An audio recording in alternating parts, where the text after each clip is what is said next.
This is the presentation of the next year doctoral program on political studies. And following our traditions is that attached to the presentation for the next year program and for the prospective students, we will have the annual lecture. And I'm very happy to have with us Professor Bonoli, which is also a member of our teaching staff of the doctoral program. And this is a very nice moment to have him here to present his work. So what we do here, I'll present briefly the doctoral program, the novelties of the doctoral program. And this presentation will be recorded, will of course available on the Nasp website. So at the basis of this doctoral program, there is an agreement between two universities, okay? And the one is the University of Pavia and the second is the University of Milan. And the novelty is that we have renewed our convention this year, and the upcoming new administrative headquarter will be, for the next 3 years, it will be the University of Pavia. Okay, this is just an administrative change, but it is important for you to be aware of this. As I said, the program involved the two universities of Pavia and Milan, and within the University of Milan is embedded within the Nasp, which is the Network for the Advancement of Social and Political Studies, and it is an institutional network that includes several departments within the University of Milan. And it has a function to coordinate the offer of 3 PhD programs. So political science, of course, and also economic sociology, organization and labor, and sociology and methodology of social research. These are the two programs which are coordinated. And also, I'm happy to say that the Department of Political Science at the University of Milan has been awarded a Department of Excellence grant, which is in a way a signal of the quality of the teaching staff within the department. So the faculty of the doctoral program include, of course, members from the University of Pavia, so teaching staff and scholars from the University of Pavia and Milan, but also, of course, it is extended to several other scholars, and this is a random selections of colleagues from different scholars, but of course from other university, or especially northern Italy, but they also are so external members of our PhD program, and they will offer their knowledge and competence for the supervisions of students that would like to apply and will be selected for this program. Okay, one of the most important changes that we have implemented for the next year is the change in the duration of the doctoral program from 3 years to 4 years. And I see here there are some current students which they do realize they miss opportunity to say 1 more year with us, but they would be happy, but they will finish earlier probably. I don't know.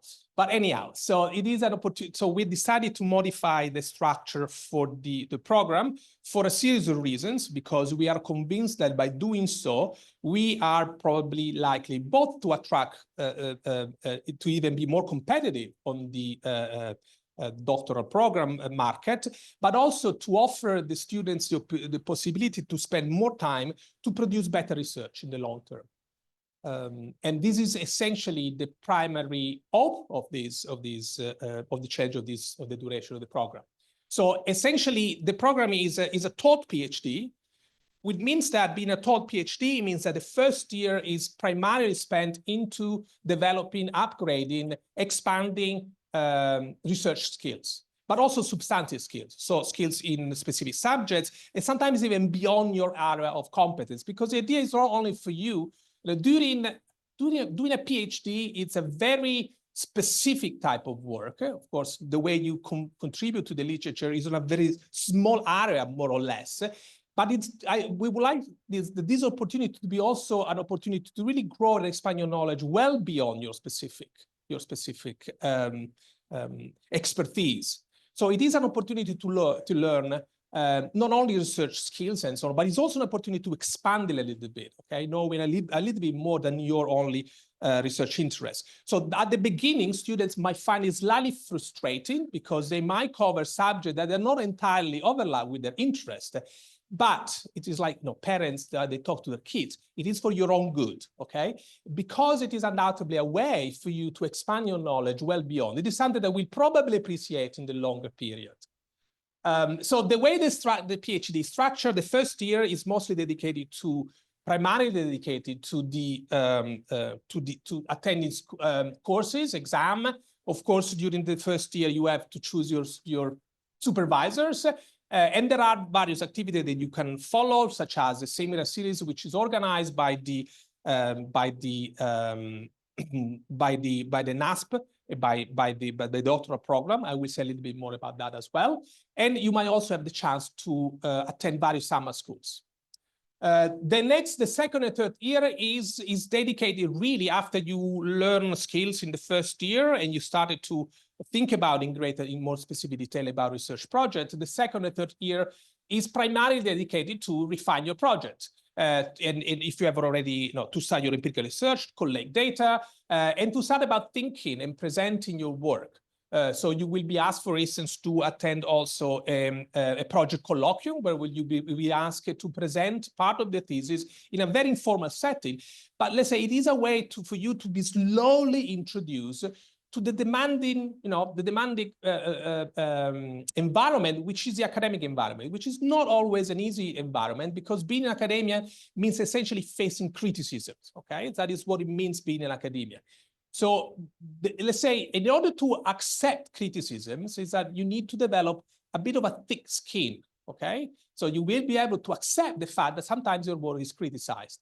But when you receive criticisms, in academia, it means that actually your work is appreciated, okay? So you will be slowly introduced to this environment of critical thinking and sometimes tough criticism, but this is again like parents for kids. It's for you a way to grow into the academic world. So that is why it is so important that you are gradually exposed to these activities.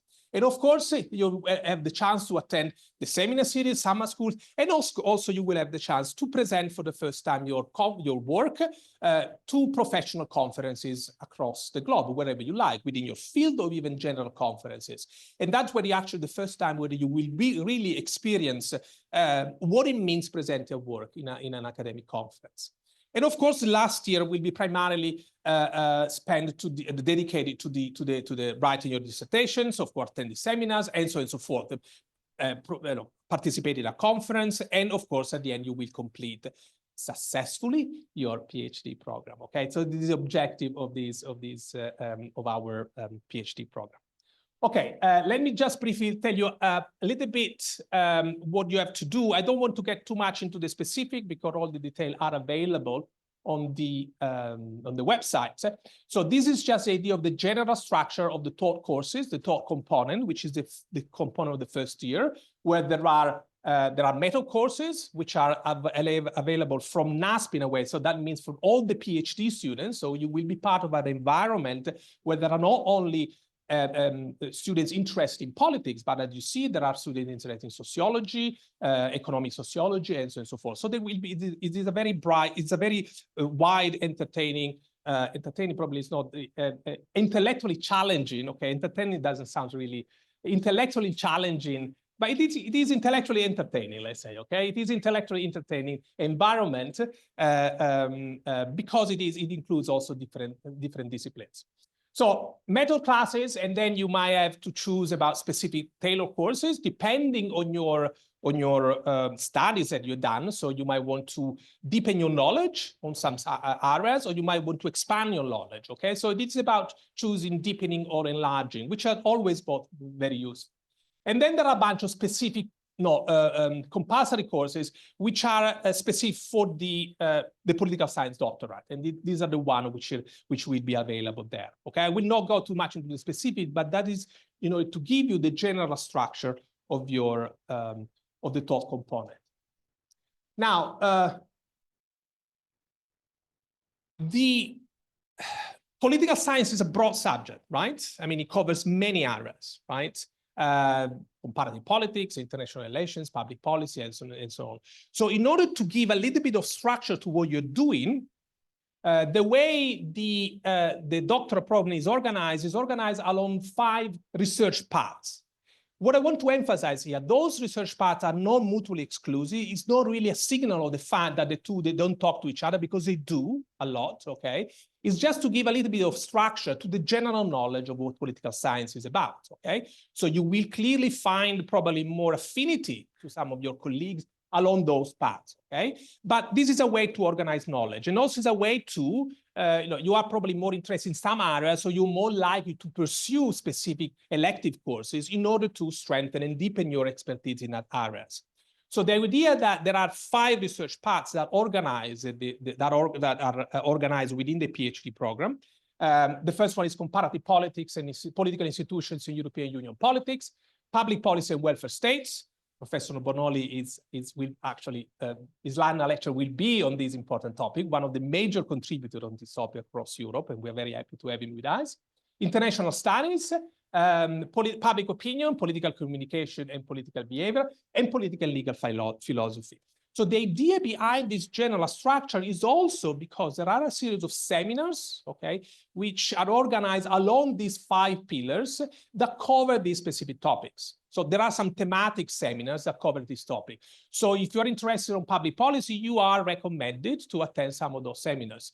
But also you're recommended to attend other seminars as well if you find it interesting, okay? Because there are some policies which are, they overlap, okay? So we don't want necessarily to destroy bridges across different paths, because there's a lot to learn also from covering different disciplines. You know, just to give an example, myself, I probably contribute to actually 4 out of 5 of those paths in a way. My specific work, no, it's nothing surprising to tell you the truth, because during your career, you might do public opinion, you might do public policies, you might study, in my case, comparative. So it doesn't, or some international relations theories. So it is not a good scholar is someone who actually is able to be acquainted, to know a little bit, to be aware of the general literature, which is well beyond your specific area of interest, okay? So the good news is that the program is fully funded, okay? We have, in light of the fact that we have to extend, we decided to extend the duration of the program to 4 years. Given budget constraints, of course, we need to reduce the number of scholarships, okay? So there will be fewer scholarships because of the fact that clearly we are funded, we are the resources for 4 years. So these are how it is structured. There will be a 60% increase. These are just information, general information. There will be a 50% increase of scholarships for the research period with a spend abroad between 3 and 6 months, for instance. So we recommend, we would like all the students to spend some period abroad, field work in other universities, etc. Okay? And there also individual research account to travel them. Travel cost, conferences, means conference affairs. So there is a good undertone to the students that we can to attend summer school, attend conferences, and so on. Slowly introduced into the academic world. This is the time frame, okay? So at the end of June, sorry, at the end of May, there will be the call for applications, okay? And this year, since the administrative headquarters have been moved to the University of Pavia, Pavia will manage the application process, and it will start at the end of May. And this is more or less the timetable of the selection process. After a month, there will be a short list, there will be interviews, and then early August, there will be enrollments. The idea for you to start the program in October 2025 for the new applicants, the new candidates. Of course, then you have to do a lot of research, and eventually by September 2021, you will be, you will have completed your submitted your dissertations. I will not get into the specific of that because it's slightly complicated, but that's more or less the idea of the process. Just to conclude, and especially for those which are not here physically, that will follow us on, that are following us online or will see this video, please make sure to continuously check the website on Nasp, because all the information are available there. So make sure that it is updated immediately, and make sure you check when are the deadlines, when the call of application is publicized, in order to make sure that you apply in time. And of course, you can follow us on LinkedIn, which is our, let's say, official social network, let's say, account. So please do apply, and as much as, you know, apply if you find this program interesting. And I wish you all the future applicants good luck with their attempt to apply to join us in this PhD program.